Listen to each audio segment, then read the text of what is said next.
for the entire skull, this is what I'm going off of. And I'm pretty much going in order because it just makes sense to me. So this is the skull, and I guess we can do the big bone. So frontal bone, parietal bones, occipital bone, temporal bones on both sides, and then we also have the sphenoid bones. And then the ethmoid bones are like, you can't really see from this angle. We'll go into that deeper. And then for our sutures, we have the coronal suture, sagittal suture, lambdoid suture, squamous suture. And then if we go inside of this thing, we can start with ethmoid at the top. So we have the crista galli held in the cribriform plate.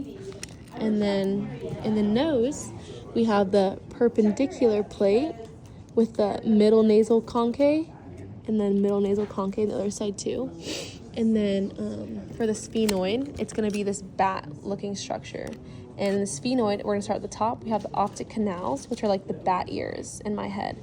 And then we have the lesser wing, greater wing, sella turrica is like a little saddle to sit inside of. And then we have the foramen spinosum, which are the tiny, tiny holes.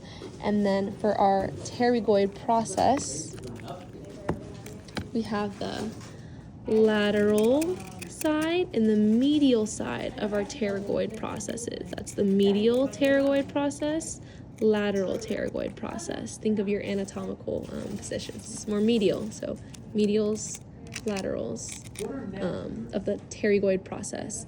And then for our orbital fissures, you think eyeballs for orbital. So we have our superior orbital fissures, and then our inferior orbital fissures, which are lower, anatomical terminology again. And then for occipital, we have the foramen magnum, which is the big hole. And then outside we have our occipital condyles, and then our external occipital protuberance, and then our superior nuchal line, inferior nuchal line. There's not really exactly a line, it's just like, I don't know. And then for our temporal, we have the carotid canal, and that's going to be these ones. And our jugular foramen are bigger holes, is how I remember it. So carotid canals are the smaller ones. Jugular foramen are the bigger ones. And then we have the massoid process, which is like this big extension, you know. And then we have the styloid process, which is the skinnier ones that look like styluses, look like this. And then we have our mandibular fossa, and that's this. And this is actually where the jaw, this is actually where the jaw comes in and connects to the mouth. So those are the fossas right there, mandibular fossa. And then our zygomatic process comes out of here and is right there. And then we go down, and that is our external acoustic meatus. And if we keep looking there, go inside of it, and that's where we find our internal acoustic meatus. And that's it on the other side as well. And then for our facial bones, the accessories, we have our inferior nasal conchae, lower, because our medial nasal conchae were up here. Remember, medial nasal conchae, and then inferior nasal conchae are lower.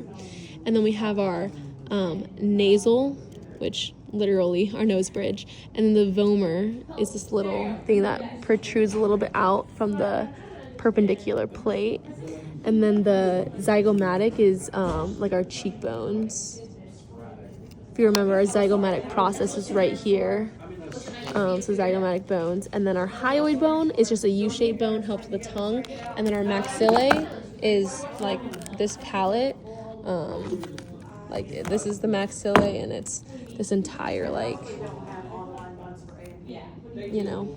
And then for our mandible, the jaw, we have the mandibular condyle, the coronoid process, the ramus,